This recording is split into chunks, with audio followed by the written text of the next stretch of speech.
ہم جائز اور ناجائز مال اکٹھا کر کے نا ہم سے جب شخص پوچھتا ہے کہ کس کے لیے جمع کر رہے ہو، بچوں کے لیے، آپ ناراض نہ ہوئیے گا.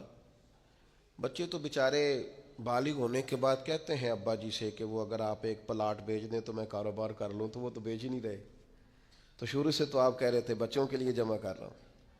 کہاں ہے بچوں کے لیے؟ یہ تو آپ کے نام ہے، ہر چیز پر قبضہ آپ کا ہے، کنجیاں ساری آپ کے پاس ہیں، ہر چابی آپ کی دسترس میں ہے. بھائی کہاں ہے بچوں کے پاس؟ سن لو اور یاد رکھنا، اللہ کی کتاب کا فیصلہ یہ ہے، اگر آپ چاہتے ہیں کہ میرے بچے میرے بعد کسی پریشانی کا شکار نہ ہوں تو اس کے لیے باپ کا امیر ہونا ضروری نہیں، باپ کا نیک ہونا ضروری ہے. آپ یہ سمجھتے ہیں کہ میں بہت زیادہ بینک بیلنس چھوڑ کے جاؤں گا تو پیچھے میری اولاد آسودہ زندگی گزارے گی؟ میں بہت ساری زمین جائیداد چھوڑ جاؤں گا تو یہ خوشحال وقت گزاریں گے، انہیں کوئی تکلیف نہیں آئے گی؟ ایسا نہیں ہے.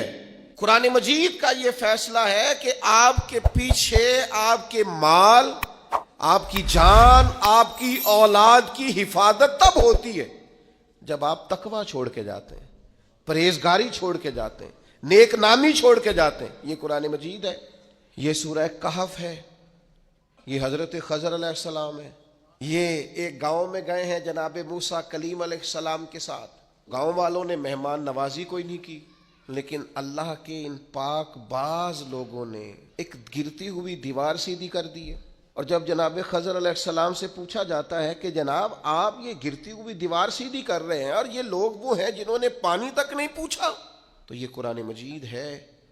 رب کریم فرماتا ہے جناب خضر علیہ السلام نے فرمایا یہ دیوار دو یتیم بچوں کی ہے، ان کی ملکیت ہے یہ جگہ، اور اس جگہ کے نیچے ان کا باپ خزانہ چھوڑ گیا ہے اپنے بچوں کے لیے. اگر یہ دیوار گر جاتی، خزانہ ظاہر ہو جاتا تو ان بچوں کا مال لٹ جاتا. آپ نے یہ نیکی کیوں کی؟ تو اللہ کا قرآن کہتا ہے جناب خضر نے کہا وَقَانَ أَبُوهُمَا صَالِحًا، یہ نیکی اس لیے کی ہے کہ ان کا باپ نیک آدمی تھا، ان کا والد ایک صالح آدمی تھا. ابوہما صالحا. حضرت عبداللہ ابن عباس اس آیہ مبارکہ کی تفسیر میں فرماتے ہیں یہاں بچوں کی نیک نامی کا ذکر ہی کوئی نہیں، بچوں کا نام ہی نہیں کہ بچے نیک تھے کہ بد تھے. صالح کے بچے ہیں، نیک ہی ہوں گے، گمان یہی ہے کہ نیک ہے، پرہیزگار ہے. لیکن فرماتے ہیں یہاں صالحیت کا ذکر ہے تو اولاد کی نہیں، باپ کی. آپ فرماتے ہیں سن لو لوگو، یاد رکھو، صالحیت چھوڑ کے جانا اور پھر اگر تم نیک نامی چھوڑ کے جاؤ تو پھر اپنے بچوں کے لیے پریشان نہ ہونا، رب کی رحمت ان کی حفاظت کرے گی. تمہاری فصل کو کوئی برباد نہیں کرے گا، تمہارے خزانے کو کوئی لوٹے گا نہیں، تمہارے پیچھے تمہاری اولاد اور تمہارا گھر ویران نہیں ہوگا.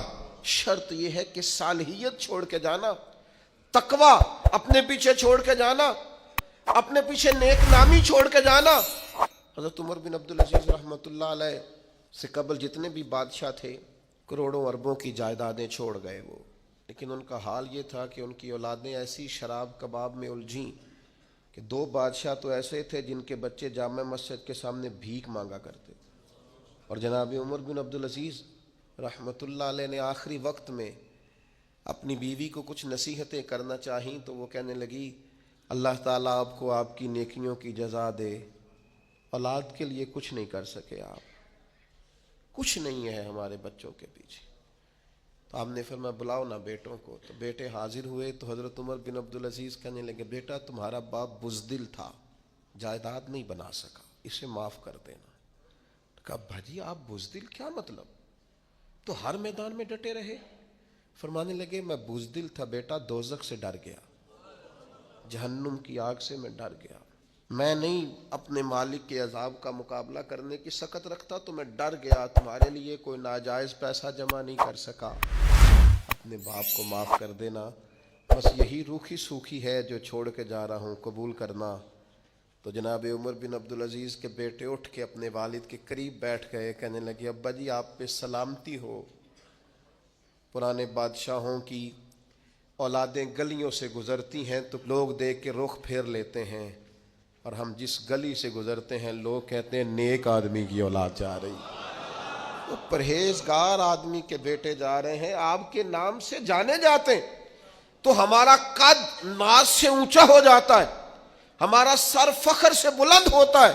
دوستو، اللہ فرماتا ہے وَكَانَ أَبُوهُمَا صَالِحًا، ان کا باپ صالح تھا، نیک تھا۔